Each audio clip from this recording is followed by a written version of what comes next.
Threading speeds up Python CPU work. Or so you'd think. The guild disagrees. The key question is what your task is waiting on. CPU-bound tasks like number crunching or image processing keep the processor busy the whole time. I/O-bound tasks like network requests or file reads spend most of their time just waiting.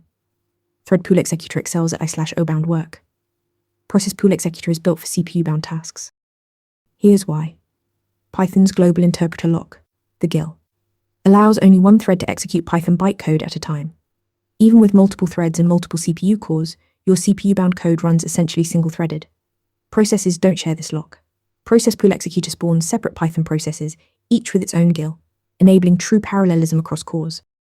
But ProcessPoolExecutor comes with real costs. Spawning processes takes time, and passing data between them requires serialization. For small or short-lived tasks, this overhead can actually make processes slower than threads. Use it only when the task duration justifies the startup cost. Reach for ProcessPoolExecutor when doing image resizing, NumPy computations, or machine learning training. Use ThreadPoolExecutor for API calls, database queries, or file I/O. The rule is simple. If your bottleneck is the CPU, use processes. If you're waiting on something external, use threads.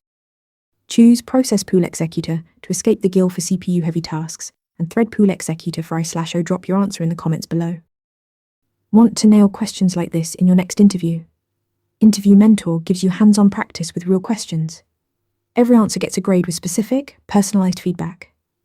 Track your progress across topics and difficulty levels.